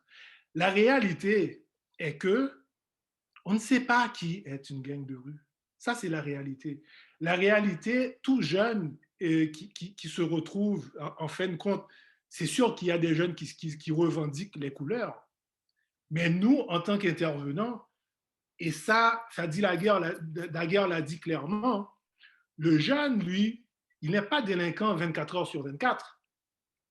À un moment donné, il rentre chez lui, il est avec sa mère, il est un jeune comme tous les autres jeunes. Donc ça, je pense que ça, c'est une partie qui échappe souvent et qui nous échappe souvent. Et moi, quand j'interviens avec un jeune, je n'interviens pas avec un gang de rue. J'interviens avec un jeune et je suis là pour lui demander, OK, voilà, il y a tel fait, effectivement, qui ne sont pas très corrects que tu as fait. Comment on peut travailler là-dessus? Et 9 fois sur 10, le jeune va s'asseoir avec moi, me dire, écoute, Harry, bon, OK, ça va, j'ai compris, voilà ce que je veux faire, mais il y avait telle situation, il fallait que... OK, Tu as fait ce qu'il fallait faire, OK, on regarde ça d'une autre façon. L'autre exemple que j'ai eu, un jeune qui a poignardé un autre au McDonald's et qui par la suite, il a fait son temps. Parce que moi, je leur disais souvent, je disais aux jeunes, les gars, soyez logiques. Si vous êtes assez homme ou femme pour porter une arme et blesser quelqu'un, soyez assez homme ou femme pour en porter les conséquences. Et ce jeune-là, il a entendu ça. Et ça, ce jeune, ce jour-là, quand il a poignardé l'autre jeune, que les policiers sont venus l'arrêter, il est sorti de chez lui, les deux mains en avant. Il n'a pas cherché à courir. Hein. Il n'a pas voulu se battre avec les policiers. Il est sorti, il a donné ses deux mains aux policiers, on lui a mis les menottes, il est embarqué dans l'auto. Il a compris. Et par la suite, quand il a fait son temps, il est revenu me voir à l'école pour me dire, Harry, maintenant, je suis prêt à pouvoir parler à d'autres jeunes et à leur dire exactement ce que j'ai vécu et ce qui s'est passé pour moi. Mais au moment où je devais poser l'acte, il fallait que je me défende, je n'avais pas le choix. C'était lui ou c'était moi. Et c'est ça les gangs de rue. C'est ce qu'on appelle gang de rue. Mais pour nous, intervenants, non, c'est un jeune avec qui on va travailler. Il y en a qui sont plus difficiles que d'autres. Il y en a qui ont un passé un peu plus lourd que les autres. Et moi, je crois que c'est toujours avec ça que l'on travaille et c'est toujours vers ça que l'on s'en va. Aujourd'hui, on ne parle presque plus du phénomène de gang comme il était avant. Aujourd'hui, c'est autre chose. Aujourd'hui, ça veut dire que les jeunes font de la fraude. Les jeunes, bon, OK, il y a encore des jeunes qui sont, ça va continuer à tirer, mais on ne parle plus nécessairement de gang de rouge, gang de bleu. On n'a plus, comment dirais-je, cette mosaïque où Montréal-Nord ne pouvait pas aller à tel endroit, Ouais. Saint-Michel ne pouvait pas. Ça, on n'a plus ça. Mais on a des hommes et des femmes qui sont en train de gérer les situations et qui certains d'entre eux font de la délinquance. Il y en a qui sont des délinquants. Oui, Leslie. Oui, en fait, je suis désolé de devoir t'interrompre, mais c'est juste qu'en fait, comme le temps file et qu'il y a des questions Oui. que le public a formulées, je vous propose que justement, et je rappelle au public que vous pouvez poser des questions dans la partie questions-réponses que Maya a mis en place, parce que je vois qu'il y a des gens qui posent des questions dans le chat. Voilà, exactement. Et Maya vient de vous le rappeler que vous pouvez poser des questions dans un endroit précis. Je vous propose, Harry et Jean-Yves, de lire toutes les questions. Ou vous voulez passer par question, chaque question? Question par question. Moi, je préfère ça, la question. On y va. OK, parfait. Donc, je vous lis une question. La première question, c'est quelqu'un qui est anonyme, qui pose la question: serait-il possible d'avoir des exemples d'auteurs et d'autrices qui traitent du concept et de l'effet de l'étiquette de gang de rue sur les jeunes? Mais en fait, Ridolf, qui fait partie de l'équipe technique, a donné des références qui sont disponibles dans le chat. Et je pense qu'avec Maya et Parole d'Exclus, on prépare une trousse qu'on va diffuser publiquement à la fin de cette rencontre. Donc, je vais passer directement à la deuxième question, qui est de René Chantal. Merci pour ce partage du modèle Saint-Michel qui s'appuie sur un processus collaboratif et des partenariats forts. Merci pour cette importante contribution pour nos jeunes plus vulnérables. Ce partage d'expertise entre quartiers est nourrissant et essentiel. En fait, il n'y a pas de question. Et c'est de René Chantal Bellinga, conseillère. Remercie Harry. Hein. C'est ça. Ouais. Donc, la troisième question, c'est: est-il possible de penser de la sécurité et des défis des jeunes sans que la police ait nécessairement un rôle? Très bonne question. Oui. Vas-y, Harry. Oui, moi, je pense que oui, c'est possible. Mais ce qu'il faut comprendre aussi, c'est que ça, c'est tant et aussi longtemps que le jeune n'a pas fait un acte répréhensif au point que la police s'en mêle. Sinon, au niveau de l'intervention, il y a des intervenants qui peuvent être là et qui vont très bien encadrer le jeune. Et généralement, je vous dirais que même, je regarde le travail qu'on fait aujourd'hui dans les écoles, les policiers, eux, quand ça arrive, ils vont nous dire, ben, écoute, gère ça. Si jamais il y a un problème qui va trop loin, à ce moment-là, on nous appelle. Mais sinon, au niveau des intervenants qui se retrouvent autant dans les écoles que partout ailleurs, les intervenants peuvent vraiment aider le jeune. Jean-Yves, est-ce que tu veux Idem pour réagir? moi, idem pour moi. Je crois sincèrement que oui, le travail peut être fait par des intervenants. Nous l'avons fait. Nous avons été la preuve de cela. Mais ça prend un partenariat, un réel respect, partenariat entre les différentes parties. Peut-être Benoît, si tu veux réagir avant de passer à la prochaine question. Oui, rapidement. Ben, comme je l'ai dit en début de présentation, c'est un peu le défi, c'est un peu, je trouve, l'intérêt de l'exercice, c'est d'essayer. On est tellement prisonnier des catégories policières. En fait, les enjeux de sécurité, les sentiments d'insécurité, c'est quelque chose de beaucoup plus profond que les agressions à main armée, par exemple. Donc, je pense qu'il faut faire attention de réduire l'ensemble des problèmes de sécurité. Moi, comme je l'ai dit un peu plus tôt, je ne sais pas si c'était avant qu'on soit en direct, mais j'ai travaillé au Brésil dans les favelas où on a des situations où les populations vraiment les plus précarisées n'ont pas de service de l'État, donc la présence policière, et puis finalement, ça l'approfondit le sentiment d'insécurité. Donc, les questions de sécurité, je pense que ça doit être capable d'être réfléchi collectivement au-delà des solutions policières qui parfois mettent de l'huile sur le feu. Oui, tout à fait raison. Donc, je propose qu'on passe à la prochaine question, peut-être, qui est celle de Maxime Vinet-Bellan, qui pose la question: quel impact a la gentrification de Saint-Michel et JFP, je suppose que c'est Joseph-François Perrot, sur le travail de terrain? J'ai pas compris, tu peux reprendre? Quel est l'impact de la gentrification à Saint-Michel et à Joseph-François Perrot sur le travail de terrain? Le processus de gentrification. Ça veut dire que l'impact que ça a, c'est qu'aujourd'hui, quand on regarde Saint-Michel, en fait, surtout François Perrot, aujourd'hui, nous avons des jeunes qui, quand même, acceptent et respectent le travail qui est fait au niveau de l'intervention. Et aussi, ce qu'on a pu remarquer, on a aussi un respect aussi qui vient aux différentes autorités qui interviennent normalement sur ce terrain-là. Ça veut dire qu'aujourd'hui, quand je suis sur le terrain, quand je travaille, quand je fais mes patrouilles, du côté de François Perrot, je connais la plupart des jeunes qui sont présents et à partir de ce moment-là, moi, je peux intervenir avec eux directement. Et si jamais il y a un problème, c'est les jeunes qui me ramènent à moi le problème pour dire: Harry, voilà telle situation qui se passe. Exemple, un homme est venu à un moment donné avec une voiture, il était complètement saoul. Les jeunes ont essayé de le contrôler, mais ça ne fonctionnait pas, ils l'ont tabassé.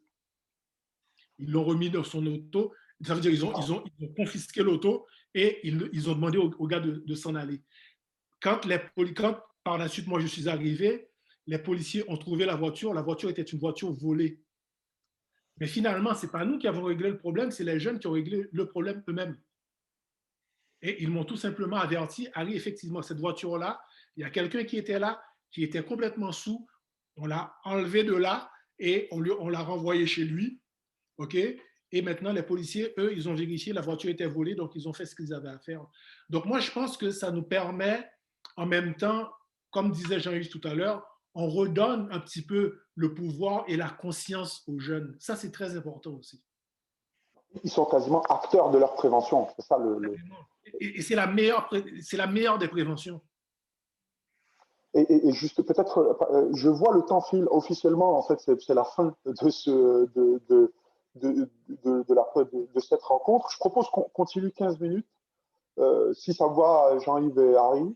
Le public, parce qu'il y a encore Profitez-en. pour le final.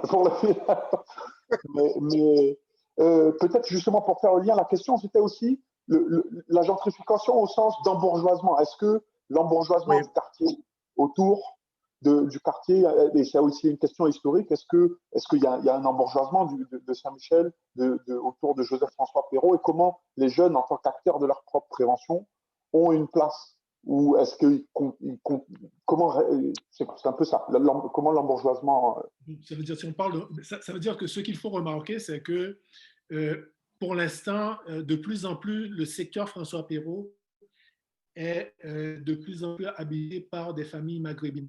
C'était des familles auparavant qui étaient des familles italiennes, et aussi on avait certaines familles québécoises, et maintenant de plus en plus on retrouve des familles maghrébines. Donc ça, je crois que c'est certain qu'au début ça a été un petit peu difficile, okay, de pouvoir arrimer le tout, mais moi je pense qu'aujourd'hui ça se passe très bien. Les gens finalement acceptent les jeunes de la communauté maghrébine, et c'est ces jeunes de la communauté, et c'est eux qui sont très présents. Si vous allez sur le parc François Perrault aujourd'hui, je vous dirais que 85% des usagers sont de la communauté maghrébine. Donc, c'est vraiment eux qui sont là, et c'est la raison pourquoi c'est vraiment eux qui se prennent en main aussi. Et moi, je joue là-dessus pour leur dire, surtout quand ils sont en train de fumer à certains endroits qu'ils ne doivent pas, je leur dis, écoute, ta mère n'est pas trop loin, là, si elle te voit en train de fumer là, ça peut ne pas être bien pour toi. Donc, en fait, je ne sais pas si ça répond à cette question, mais moi, c'est un petit peu comme ça que je la vois. C'est qu'au début, il y a quelques années, ça a été très difficile. On s'est heurté à certaines... Les communautés se sont heurtées entre elles, là où la communauté maghrébine prenait le dessus. Mais aujourd'hui, ben, c'est cette communauté qui est présente. Jean-Yves, peut-être? Oh, ben moi, pour ma part, alors, je vais te dire franchement, depuis 2008, je ne suis plus sur le terrain Saint-Michel.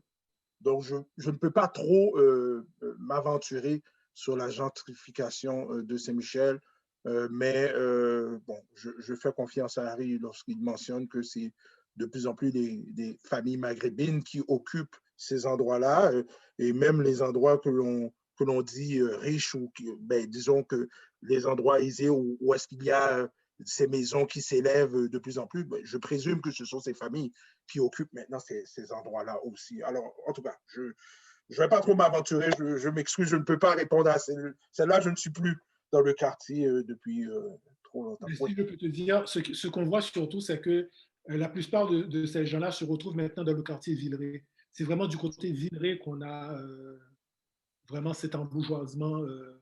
C'est vraiment Villeray. Nous, dans Saint-Michel, François Perrault, principalement, c'est devenu ça. Benoît, j'ai l'impression que Benoît voulait réagir aussi. Non? Ben, peut-être qu'on peut passer à la prochaine question alors. Donc la prochaine question, c'est de Marie Simard, qui nous dit qu'elle est arrivée tard et elle remercie Jean-Yves de sa présence. Et elle pose la question, j'ai l'impression, à Jean-Yves, puisqu'elle mentionne Jean-Yves, qu'est-ce que c'est pour la prévention?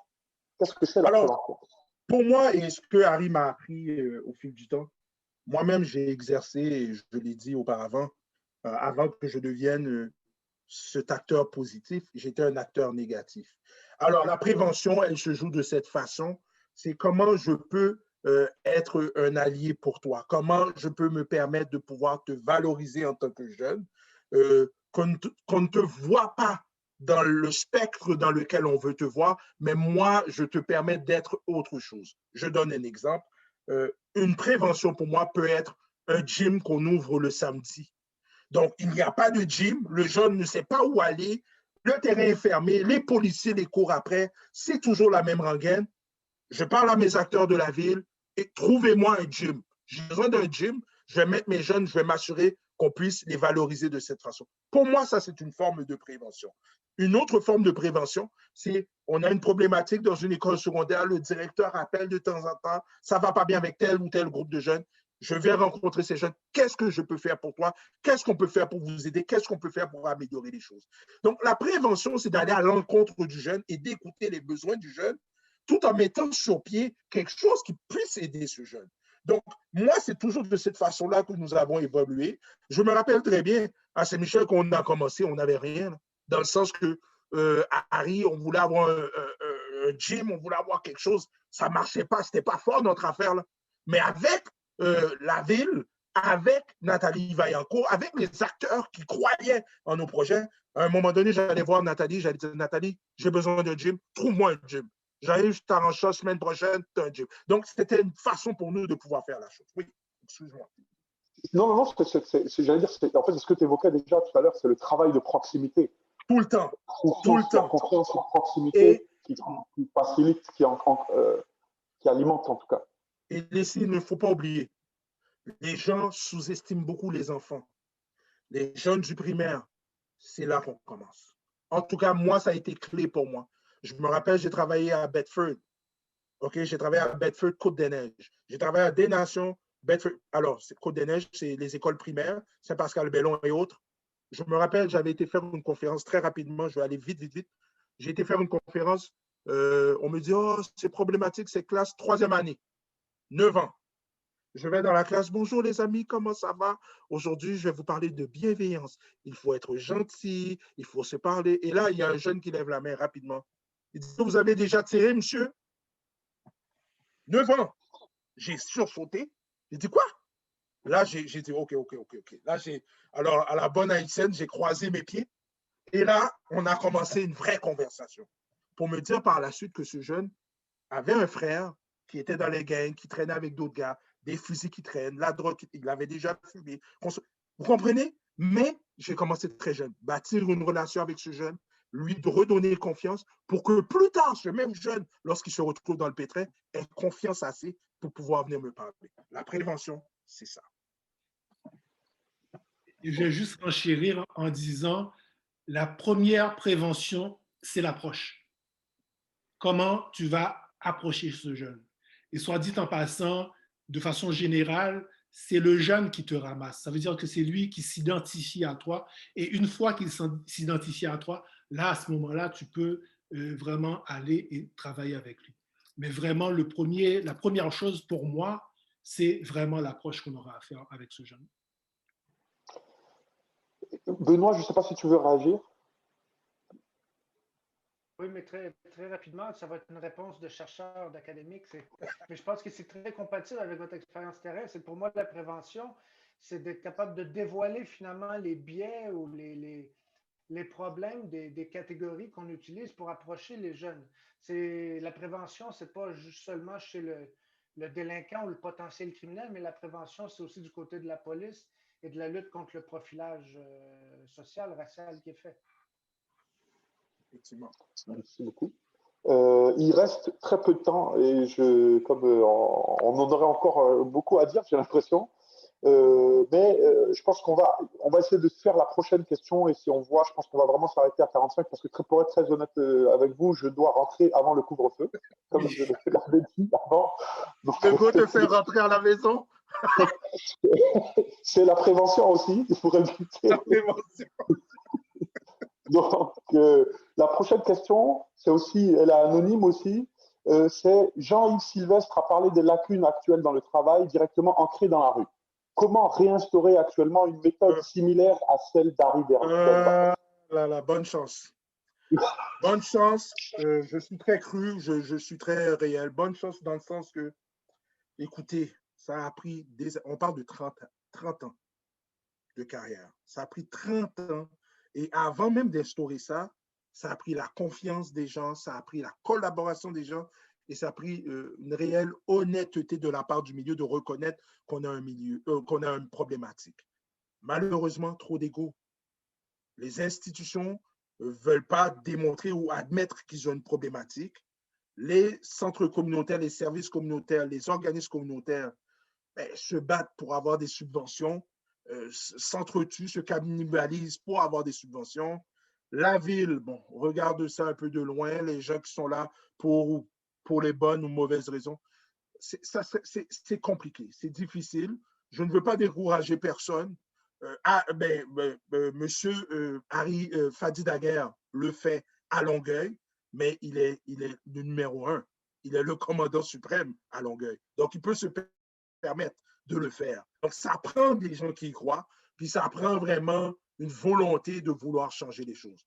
Mais en tout cas, Harry, je ne sais pas, parce que moi, je suis cru, ça veut dire que je dis la vérité telle qu'elle est. Présentement, la façon dont les choses sont faites, le message, le discours médiatique, tout ce qui entoure le discours autour de cela est négatif. La façon dont on perçoit les choses, elle est très négative. On a arrêté un jeune dernièrement pour un manteau rouge.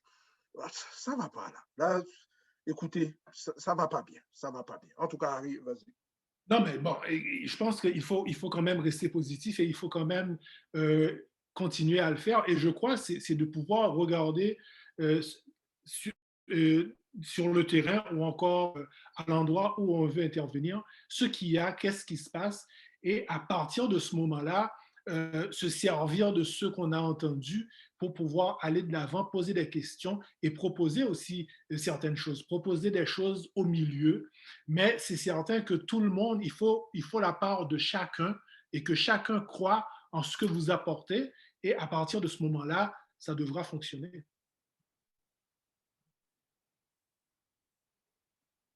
Oh, Leslie, ton micro est fermé. Vas-y. Merci beaucoup. Benoît, peut-être pour le. Et je pense qu'on. Je ne sais pas si Benoît, tu veux réagir. Oui, ben rapidement, Leslie, tu vas réagir à la question, tu veux dire? Oui, oui, c'est ça. Après, je pense qu'on va. J'allais Ouais, non, proposer non, je une. vais laisser, je vais pas prendre de C'est temps. bon. On passe à la Ben, prochaine. ce que j'allais proposer, il reste 3 questions en fait, mais j'allais proposer qu'on y réponde. Soit on vous les pose, je vous les poserai, Harry et Jean-Yves, plus tard, quand on se rappellera, quand on fera le débriefing un peu de cette rencontre, et on y OK. répondra peut-être. Je vais proposer à Maya de répondre en ligne sur soit dans la boîte à outils qu'on enverra, ou on trouvera un moyen de répondre à ces questions parce qu'il reste très peu de temps. Mais j'allais en profiter justement pour conclure un peu la rencontre et surtout vous remercier chaleureusement d'avoir accepté notre invitation, particulièrement Harry, parce que c'était important pour moi personnellement de te rencontrer, de pouvoir parler de cette histoire du Québec. En fait, et là, j'en profite pour rejoindre Jean-Yves sur le parc éventuel qu'il faut nommer. Mais merci beaucoup à Jean-Yves aussi.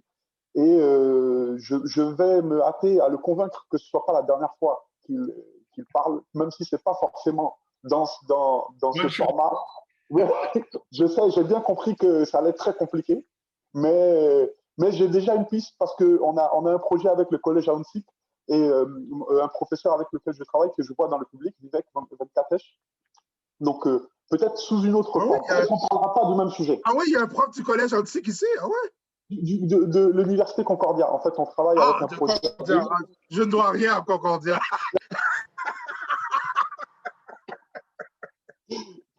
Mais on va trouver les moyens. On va faire les efforts. En espérant que Harry aussi, peut-être, éventuellement. Et peut-être, en tout cas, c'était mon mot de la fin. Benoît, je ne sais pas si tu veux réagir, ou Harry et Jean-Yves et Maya, en fait, qui peut-être va clôturer la rencontre. Ben en fait, oui, honnêtement, on n'a pas entendu Maria du tout, mais j'aimerais en profiter très rapidement pour vous dire un gros merci. J'ai beaucoup aimé cette expérience, vraiment. Je ne savais pas ce que c'était. Et je vous dis merci de m'avoir donné la chance de dire ce que j'avais sur le cœur depuis pas mal d'années. Et ça faisait longtemps que je le traînais et qu'il y a des choses que j'ai jamais dites, mais que, bon, aujourd'hui, que j'ai pu déballer et que, bon, ça me permet de passer à autre chose. Alors, l'homme noir on doit toujours, c'est ça, il faut aller voir nos psychologues, il faut parler de nos choses, Harry, il ne faut pas laisser traîner ça. Hein. On a un peu cette peur de parler de ce qu'on a sur le cœur. Alors, je voulais vous remercier, parole d'exclus, donc merci beaucoup pour le privilège que vous nous avez donné de pouvoir partager un peu cela avec vous. Moi, comme je l'ai dit, mentionné tout à l'heure, pour ma part, disons que c'est le cheminement, c'est la fin d'une belle époque, d'une belle aventure. Bon, je n'ai pas peur de le mentionner, je l'ai dit au tout début avec Harry Delva.